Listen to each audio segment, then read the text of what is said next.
Hello everyone, this is Angie at Stampin' with Amore, and today I am sharing a fun fold card because it is Technique Tuesday, and this is a flip fold card. And if you haven't tried this technique, you are going to be addicted to it. It's so much fun, and look how beautiful this card is. I love this hummingbird, and I'm not one that would pick out birds for my stamp choices, but this one bird was demonstrated at Stampin' Up at our convention in November. So yeah, I really thought, well, that's beautiful. So I was going to try it, and I bought it, and oh my goodness, I have no regrets. He is absolutely beautiful, and you can create him all different colors. Hummingbirds are all different colors. I did another one which is right here, and I used more of a Bermuda Bay and Coastal Cabana type colors on him, and he turned out just as beautiful. So you can just go crazy with your imagination on this. And I wanted to put a flower, but the flower that's in this stamp, this is the stamp set Humming Along, is really big. It's a beautiful image, but it was way too big for this card. So I'm using the flower from the Tea Together, which is this one right here. And I'm using this flower right here. So I am also using the thank you from the Humming Along too. This is the thank you. But you can use whatever sentiment you like. I love the cursive on this, and so that's why I picked that one.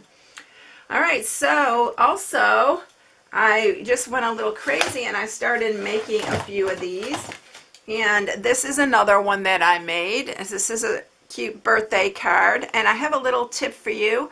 Whenever you're going to mat the front, you need to mat it first before you cut for the card.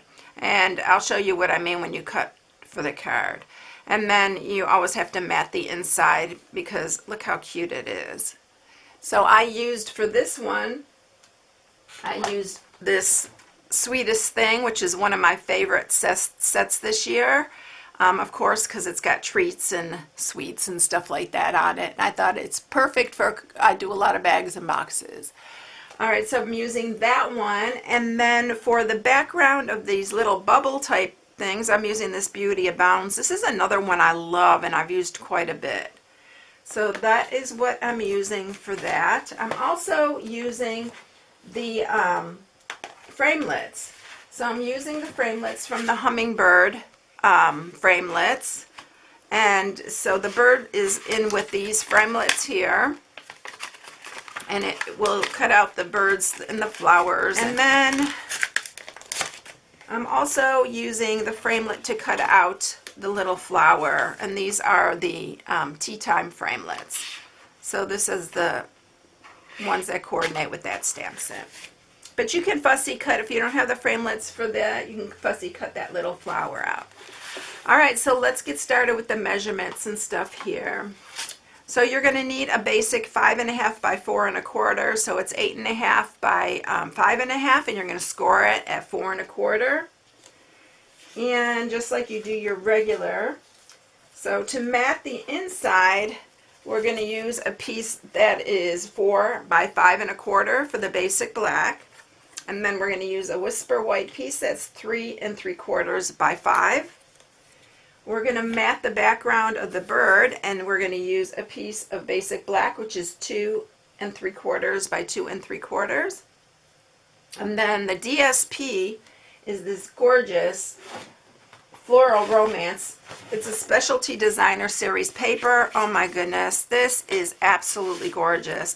I can see this for, look, it has vellum in it too. So look, it has, I think, 4 sheets that are not vellum, or no, maybe 6 that are not, and then there's 3 of each of these that are. And it's absolutely beautiful, both sides. And this has got that wood grain. I love that. So this is called the Floral, it is on page 11 of our Occasions catalog. So it's the Floral Romance Specialty Designer Series paper. This one is absolutely gorgeous. I'm kind of hoarding it. All right, so that piece is 2 5/8 by 2 5/8, in case I haven't said it, because I got on a little tangent there. And then the sentiment, you'll need a piece that's 1 by 4, and then a piece of Whisper White that's 7/8 by 4. And this fits on there really tightly, so hopefully I'm going to get it right. Usually I'll stamp that when it's that narrow, I'll stamp it first, but we're going to do it this way this time. All right, so let me bring in the trimmer, and I'm going to show you how to do this. So what you're going to do first is you are going to line this up to your 3-inch mark right here. And you are going to first, this has measurements along the side right here too, if you have a Stampin' Up. I know you can't see it really good from here, but it has the measurements along here and at the top. So what we're going to do is you're going to put your blade at 2 1/2 right there, and you're going to press it in there and then go all the way to 4 7/8. So we're going to go to 4 7/8 on here. All right, then you're going to turn it a 1/4 of a turn, line it back up to that 3-inch mark, and then we are going to start at the 3, and you're going to notice that the 3-inch mark is right where we cut. So put it on the 3 and then go to 5/8.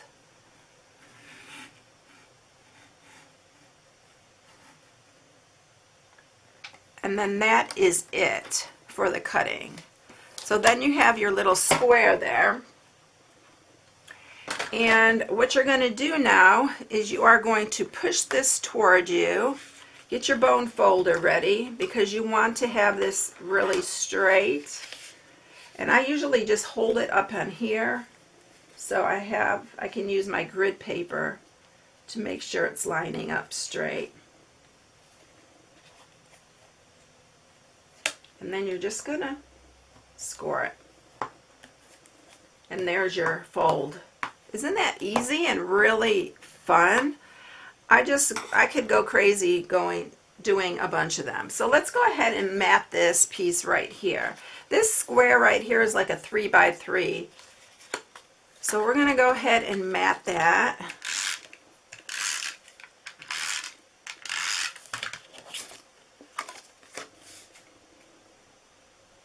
I absolutely love this card. I just think it, with that hummingbird, is absolutely gorgeous. And you have so much fun. I used my blends, and I'm going to show you how to do it. But it's just beautiful. Okay, so we got that matted. Now here's the thing about when I told you you have to mat this first before cutting. So if you're matting it, you want to mat it first and then cut your lines in it, so you have your matting already on here. So let's go ahead and mat. I'm going to use my bone folder for this part.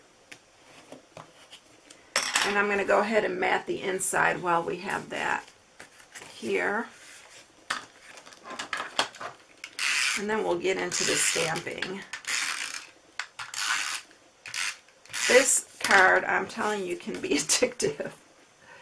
It's really fun. And you can go crazy with all different kinds of images.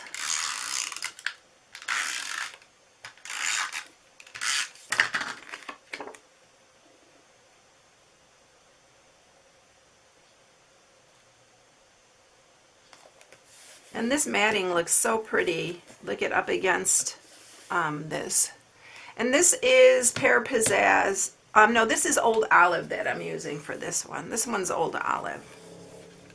I forgot to tell you that one. All right, so let's get out our paper for stamping.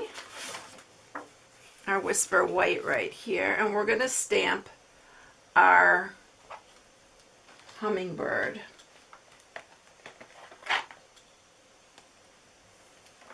You need a big block for this guy because he's pretty big.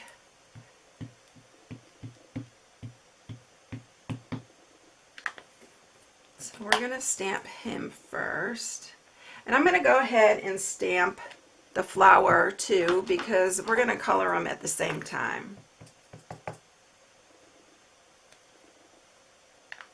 And we'll probably cut them out at the same time too. Alright, so always use Memento Black when you're using your blends. And then I am going to go ahead and color him. And I'm using, the colors that I'm using is the light balmy blue. So I'm going to try to go as fast as I can with this. I know that you've seen me color a lot of times, but I thought to color this bird you might want to see it because he's just so pretty. And you could put so much detail in him, or you can just color him plain. So this is the light balmy blue. I'm using the light and dark, and then I'm using the light smoky slate and the dark smoky slate. And I am just going to add a little bit of gray to his wings here. And then I'm going to color his wings in up here.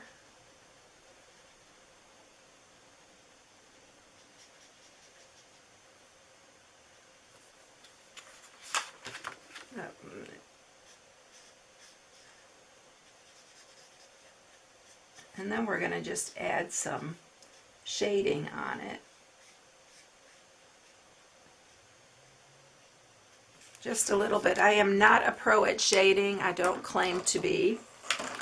But it is fun to try. So we're just going to add. Did I use this one? I think this one's too dark. I think I used my, let me see. Yeah, I used the light basic black. And you just need to do this very, very lightly. I'm thinking I may have even gone lighter. Yes. Let's see. Yes, it's the light smoky slate. I'll put these all in my description when I do it. I couldn't remember, and I didn't have them all out before, so. But you can do it however you like. I am just basically, and then I'm going to go back with the light over it and kind of blend it all in. These blends are absolutely beautiful, and they blend so well.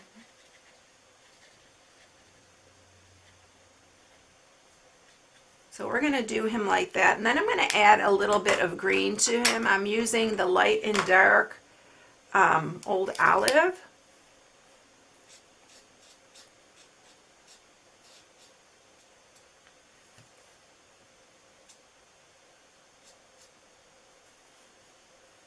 I actually put some Old Olive in here too on my other one, just to kind of, then we're going to do the light.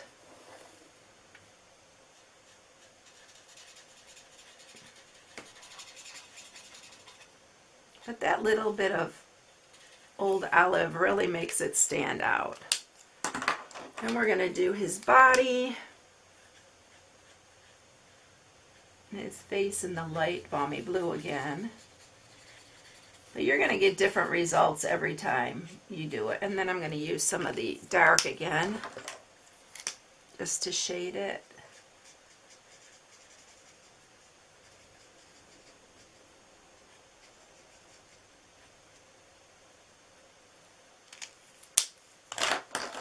And then go over it again with the,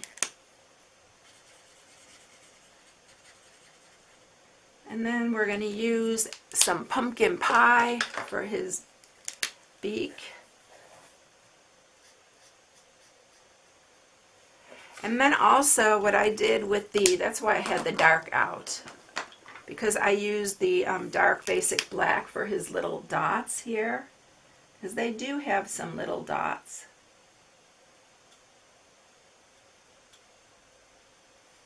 And then I'm going to go over that just one more time with the light, just so that they're not. But this bird is so pretty. You can go crazy with it. I'm telling you, it is just absolutely beautiful. So then we're going to color this. I'm tempted to do a red one with red on it, because I have seen hummingbirds with red. And then we're going to do the flower the same.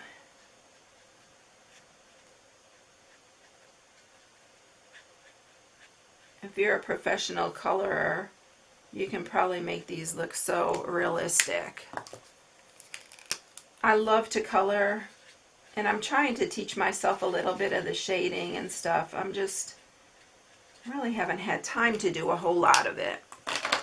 And then we're going to use the light and dark again for the leaves.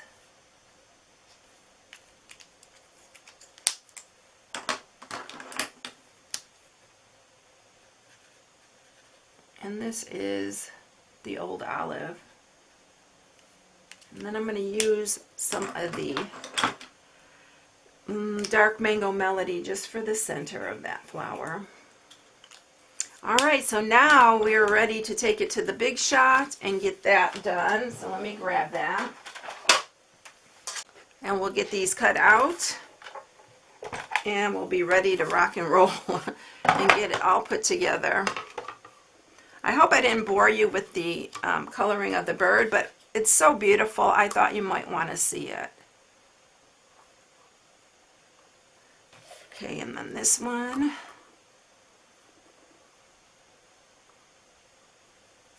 And then we're going to run that through.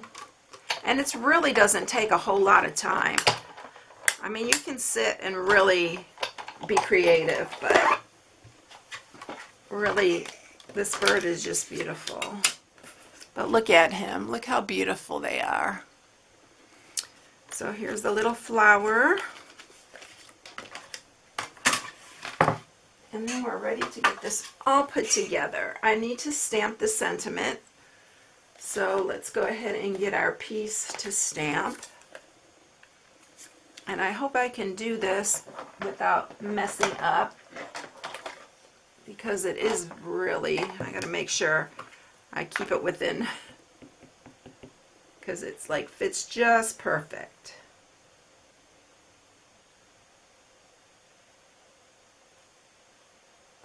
I could do better than that. I need to move it down just a hair. I knew that was going to be a... There we go. That's just right. That's why we love the two-sided paper.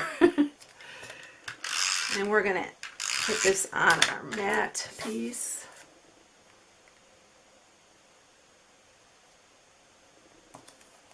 Alright, let's get this all together now. So I did pop up the hummingbird with some dimensionals.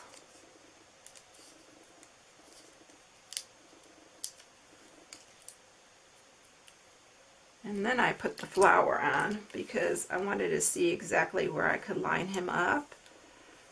And we're just going to add adhesive to the back of the flower.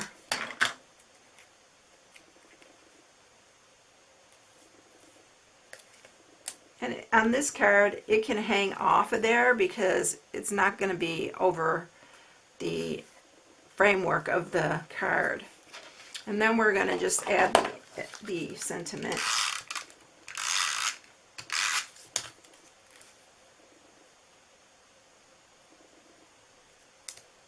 And it looks like I got my sentiment too short on this one, but we're going to center it on here.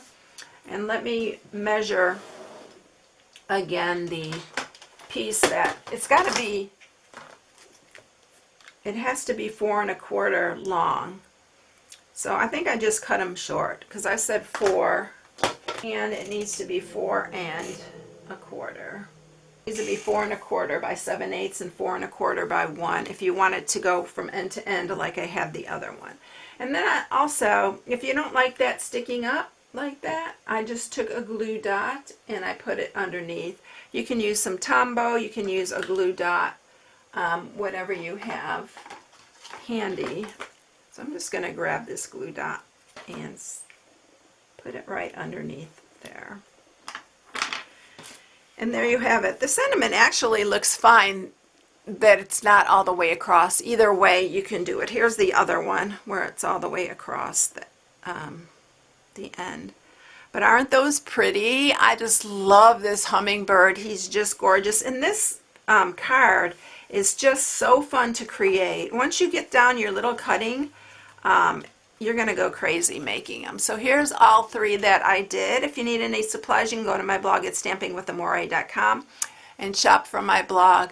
I hope you enjoyed it, everyone. Have a blessed day, and I'll catch you in the next one. I'll see you later. Bye.